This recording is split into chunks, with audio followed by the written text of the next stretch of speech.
साई राम, ओम साई राम, ओम साई राम, ओम Sai Ram.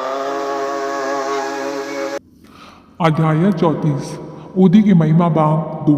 Doctor का भतीजा doctor पिल्ले, श्यामा की भाभी, ईरानी कन्या, हदा के महानुभाव, बम्बई की महिला की प्रसव पीड़ा। इस अध्याय में भी उदी की ही महिता क्रमबद्ध ही है तथा उन घटनाओं का भी उल्लेख किया है जिनमें उसका उपयोग बहुत ही प्रभावकारी सिद्ध हुआ। डॉक्टर का भतीजा नासिक जिले के मालेगांव में एक डॉक्टर रहते थे। उनका भतीजा एक असाध्य रोग, एक प्रकार का तपेदिक से पीड़ित था। उन्होंने तथा उनके सभी डॉक्टर मित्रों ने समस्त उपचार किए, यहाँ तक कि उसकी शल्य चिकित्सा भी कराई, फिर भी बालक को कोई भी लाभ न हुआ। उसके कष्टों पारावार न था। मित्र और संबंधियों ने बालक के पिता माता को दैविक उपचार करने का परामर्श देकर श्री साईं बाबा की शरण में जाने को कहा, जो अपनी दृष्टि मात्र से असाध्य रोग साध्य करने के लिए प्रसिद्ध है।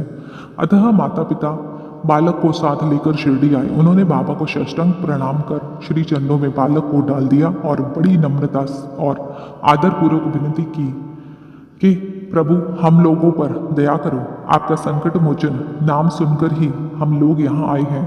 दया कर इस बालक की रक्षा कीजिए प्रभु, हम तो केवल आपका ही भरोसा है।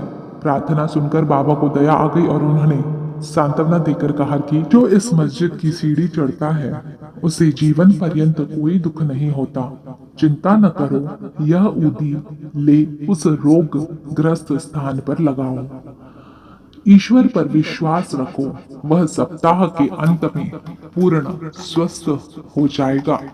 यह मस्जिद नहीं, यह तो द्वारकावती है और जो इसकी सीढ़ी चढ़ेगा उसे स्वास्थ्य और सुख की प्राप्ति होगी तथा उसके कष्टों का अंत हो जाएगा। बालक को बाबा के सामने बिठाया गया। वे उस रोगग्रस्त स्थान पर अपना हाथ फेरते हुए दयापूर्ण दृष्टि से बालक की ओर निहारने लगे। रोगी अब प्रसन्न रहने लगा और ऊदी के लेप से बालक थोड़े समय में ही स्वस्थ हो गया। माता पिता अपने को बाबा के का ऋणी और कृतज्ञ मानकर बालक को लेकर शिरडी से चले गए। यह लीला देखकर बालक के काका को, जो डॉक्टर थे, महान आश्चर्य हुआ तथा उन्हें भी बाबा के दर्शनों की तीव्र उत्कंठा हुई। इसी समय जब वे कार्यवश मुंबई जा रहे थे, तभी मालेगांव और मनमाड़ के निकट किसी ने बाबा के विरुद्ध उनके कान भर दिए। इस कारण वे शिरडी जाने का विचार त्याग कर सीधे बम्बई चले गए। वे अपनी शेष छुट्टियां अलीबाग में व्यतीत करना चाहते थे, परंतु बम्बई में उन्हें लगातार 3 रात्रियों तक एक ही ध्वनि सुनाई पड़ी थी, क्या अभी तुम मुझ पर अविश्वास कर रहे हो? तब डॉक्टर ने अपना विचार बदलकर शिरडी को प्रस्थान करने का निश्चय किया। बम्बई में उनके एक रोगी को सांसर्गिक ज्वर आ रहा था, जिसका तापक्रम कम होने के कोई लक्षण दिखाई न देने के कारण उन्हें ऐसा लग रहा था कि कहीं शिरडी की यात्रा स्थगित न करनी पड़े। उन्होंने अपने मन ही मन एक परीक्षा करने का विचार किया कि यदि रोगी आज अच्छा हो जाए तो कल ही मैं शिरडी के लिए प्रस्थान कर दूंगा। आश्चर्य है कि जिस समय उन्होंने यह निश्चय किया, ठीक उसी समय से जोहर में उद्धार होने लगा और ताप क्रमश सामान्य स्थिति पर पहुंच गया। तब वे अपने निश्चय अनुसार शिरडी पहुंचे और बाबा का दर्शन करके उन्हें प्रणाम किया। बाबा ने उन्हें कुछ ऐसे अनुभव दिए कि वे सदा के लिए उनके भक्त हो गए। डॉक्टर वहां 4 दिन ठहरे और उदी तथा आशीर्वाद प्राप्त कर घर वापस आ गए। एक पखवाड़े में पदोन्नति पाकर उनका स्थानांतर विजापुर को हो गया। भतीजे की रोग मुक्ता ने उन्हें बाबा के दर्शनों का सौभाग्य दिया तथा शिरडी की यात्रा ने उनकी श्री साईं के चरणों में प्रगाढ़ प्रीति उत्पन्न कर दी। डॉक्टर पिल्ले बाबा के एक निष्ठ भक्त थे।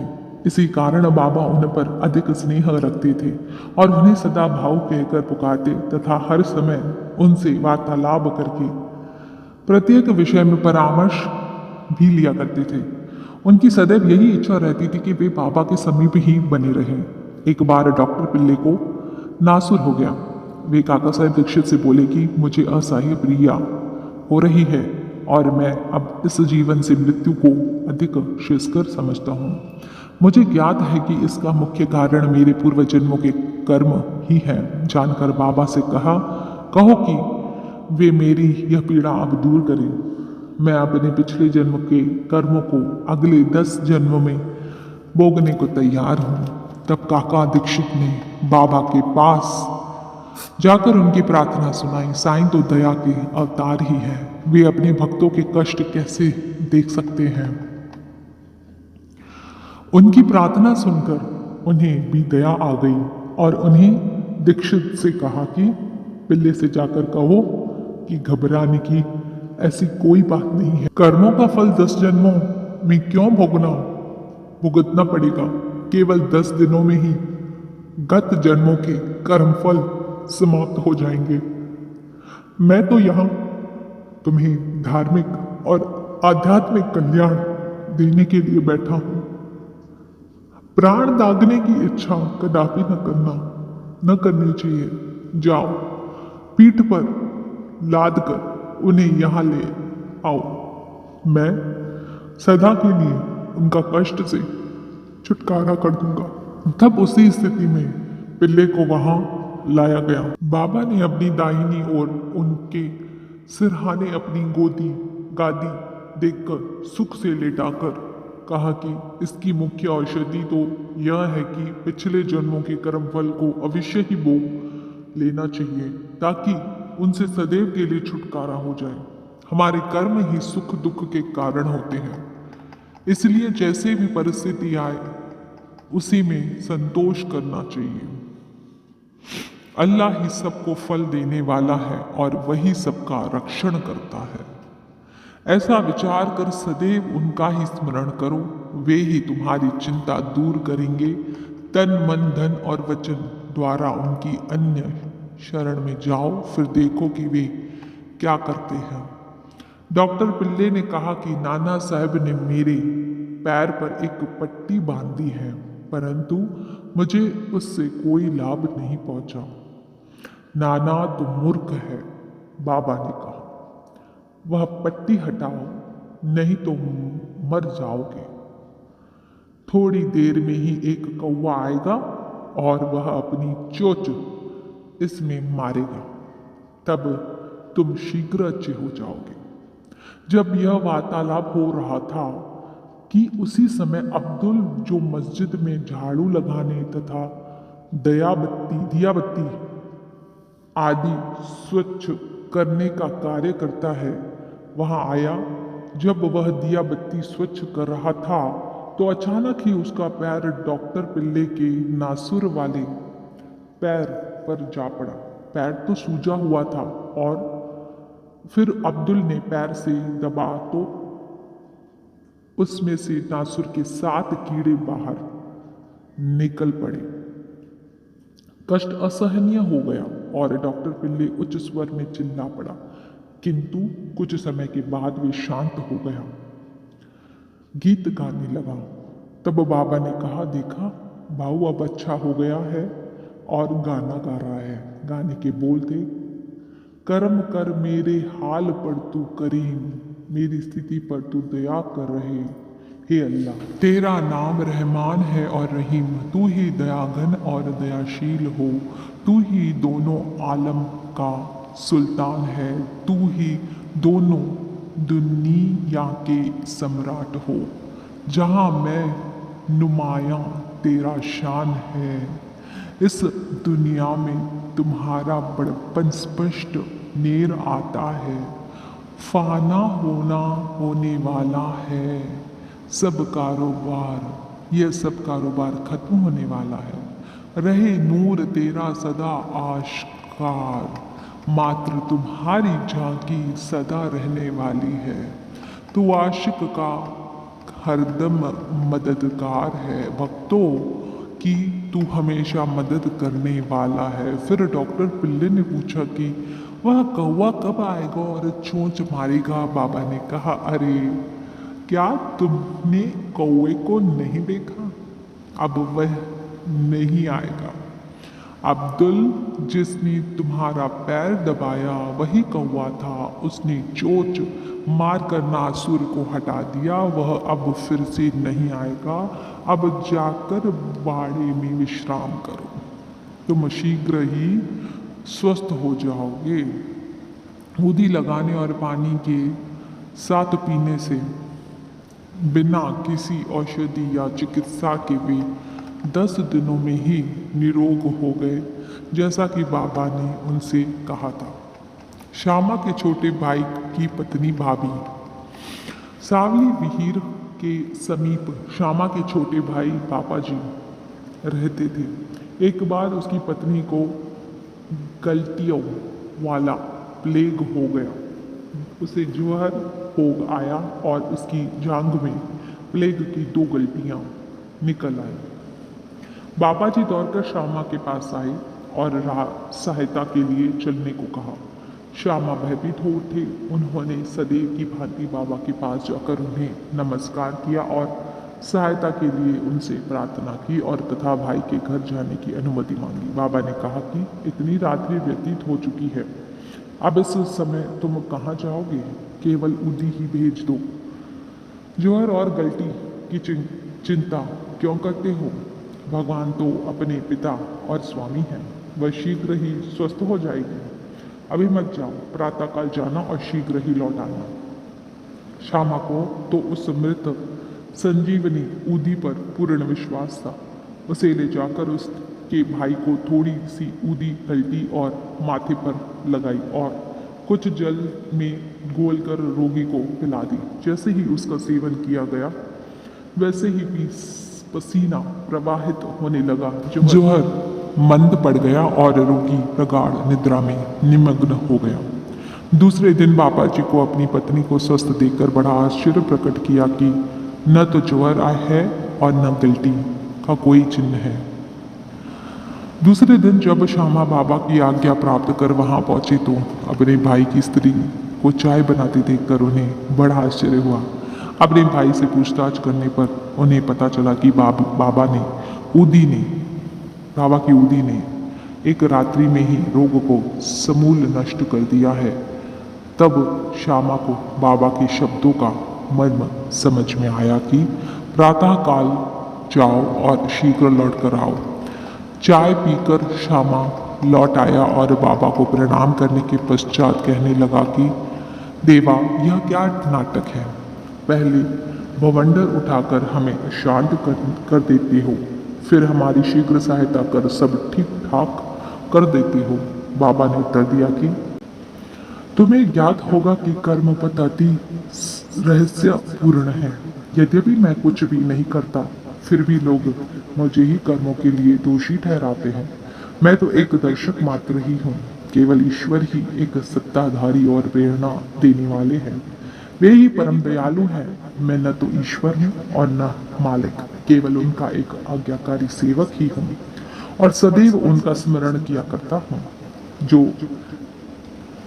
जो निरभिमान होकर अपने को कृतज्ञ समझकर उन पर पूर्ण विश्वास करेगा, उसके कष्ट दूर हो जाएंगे और उसे मुक्ति की प्राप्ति हो जाएगी।